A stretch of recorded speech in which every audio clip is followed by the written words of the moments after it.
más inspiradores, cuando tienen la ocasión de recibir la notificación de ser nuevos en su cargo, se cuidan de no pensar nunca que tienen ahora el privilegio de mandar. Por el contrario, se enfocan en vivir el privilegio que es servir. Para poder inspirar, entonces, el líder tiene que conocerse muy bien. Tiene que saber, por supuesto, cuáles son sus fortalezas, pero empieza lo interesante. ¿Cuáles son sus debilidades? ¿Cuáles son sus miedos?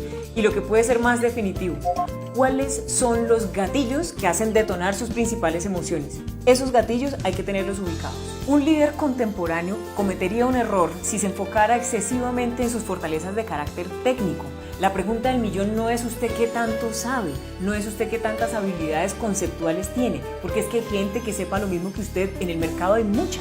El líder contemporáneo tiene que entender que en la práctica su sueldo no se lo pagan por la cantidad de cosas que sabe, sino porque es capaz de hacer la magia con su gente. Por eso es que el líder de hoy se enfoca no solo en el tecnicismo, sino además se asegura de desarrollar habilidades blandas, que en la práctica no son mucho más allá que la capacidad de conectarse a un nivel íntimo con la gente. Y pasando a cuestiones un poquito más incómodas, hay que hablar de las debilidades.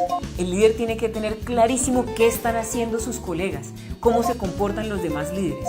Por eso no es un cuento chino decir que un líder tiene que estar formándose siempre. En términos de debilidades, entonces asegúrese de detectar cuál es su talón de Aquiles, o en otras palabras, cuáles son las tentaciones que para usted como líder es casi imposible resistir. Y en tercer lugar, los gatillos emocionales.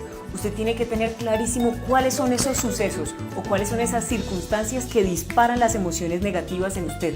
Con ejemplos sencillos. Digamos, en su casa el sistema de control, el sistema de poder era matriarcal y por eso a usted le causa escozor tener a una mujer como colega. Por otra parte, ¿a usted le queda muy difícil resistir la confrontación? En tercer lugar, como tercer ejemplo, ¿usted no puede soportar la sensación de estar perdiendo el control? En la medida de lo posible, como líder, rehuya a esas situaciones porque a estas alturas el control de su equipo depende del control personal que usted logre tener. Por otra parte, y aquí entre nos, si usted me preguntara cuál es la clave para ser un líder muy inspirador, le diría que es la coherencia. Asegúrese en términos prácticos de una cosa: que sus acciones reflejen su forma de pensar y nunca al revés. En otras palabras, no actúe sin pensar para luego tener que buscar la justificación de lo que acaba de hacer. El rollo de la coherencia apunta a un solo lado. En la época en la que nos encontramos, donde la hiperconectividad es reinante, cualquier persona con un pequeño esfuerzo puede conocer detalles de nuestra vida íntima. ¿Y esto a dónde nos lleva? Un desenlace que el líder inspirador tiene que evitar es la decepción. La decepción es lo que le impide a la gente sentirse identificada con usted. Asegúrese de apartar el tiempo para lograr entender qué es lo que hace grandioso a cada uno de los miembros de su equipo de trabajo.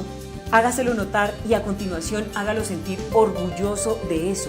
Eso es lo que ha hecho pasar a la historia a personajes como Martin Luther King o como Gandhi.